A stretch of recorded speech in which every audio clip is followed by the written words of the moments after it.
मग बाबासाहेबांचं नाव आहे तो संविधानाला कारणीभूत आहे, त्याला तुम्ही संपवायला निघालाय. पालकमंत्र्यांची फार मोठी चूक आहे मॅडम, माफी मागणार नाही, पण पालकमंत्र्यांनी ही चूक पदरात घ्यावी.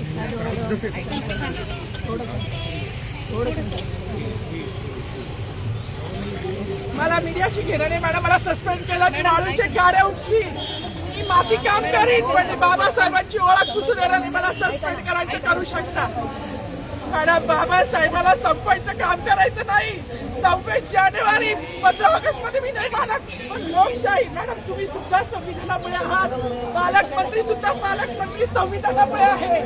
कोणताही जातीभेद नाही, सगळी समानता त्यांनी दिली आहे. बाबासाहेबांचं नाव आता तरी भाषणात येईल, मग तरी भाषणात येईल.